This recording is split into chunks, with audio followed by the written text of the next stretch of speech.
ما ګاونډي دی ته ولې ګاډی واغسته، د ولې ځمکه واغستله، د ته ولې خوشحالي رااله. اکثر پر رشتہ دارانو باندې یو بل باندې خپه کیږو، د تر په زامنو باندې خپه کیږو، د ماما زامن پریشان دي، زما د ماما زوی د مالدار شو، د تر زویل می مالدار شو، گاونډي می مالدار شو. په دې باندې خوشاله شو چې خدایا زما گاونډي مالدار شو، زما رشتہ دار مالدار شو، زما رشتہ دار عزتمن شو، زما رشتہ دار ته د مال ورک الله. په دې باندې خوشاله شو.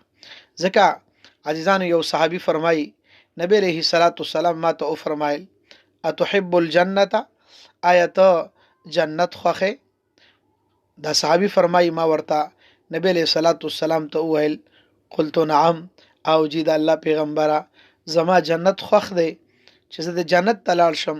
وی نبی علیہ الصلوۃ والسلام ما ته فرمایل فاحب لاخيك ما تحب لنفسك، خپل رور د پاره هغه څه خوخوا چې د خپل ځان د پاره خوخه الله به د جنت ته داخل کی. نو هر سړی ځان د پاره خوشالیم خوخی، ځان د پاره خګاړې او خمالم خوخی، ځان د پاره چې کم دنو خو هر یو شیز چې سم د دنیا نعمتونه دي ځان لخوخی. نو دقه چې کله مونږ تاسو بل مسلمان لخوخ کو داغه په اغستو باندې خوشاله شو، الله به مونږ تاسو له جنت راکی.